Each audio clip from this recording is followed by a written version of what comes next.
Olympics में पाकिस्तान के लिए गोल्ड मेडल जीतने वाले कौमी एथलीट अरशद नदीम के साबिक कोच सैयद फयाज बुखारी ने दावा किया कि अरशद नदीम 92.97 से भी लंबी जैवलिन थ्रो करने की सलाहियत रखते हैं। वो नौजवान हैं और अभी 2 और ओलंपिक्स खेलेंगे।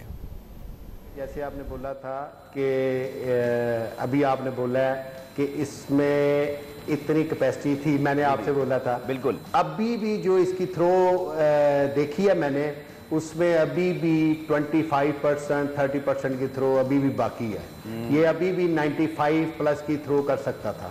इन केस अगर कल के कंपटीशन में इसको कोई बीट करता तो इसने उससे अच्छी थ्रो फेंक जानी थी। आपने देखा होगा कि लास्ट थ्रो इसने 91 प्लस की फेंकी है, वो भी रिकॉर्ड थ्रो थी।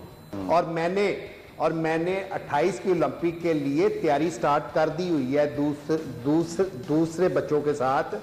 और सेकंड ये है कि जो अरशद है हमारा, अल्लाह उसको ज़िंदगी दे, अभी वो 2 ओलंपिक्स अगली खेल सकता है, उसकी इतनी उम्र नहीं है।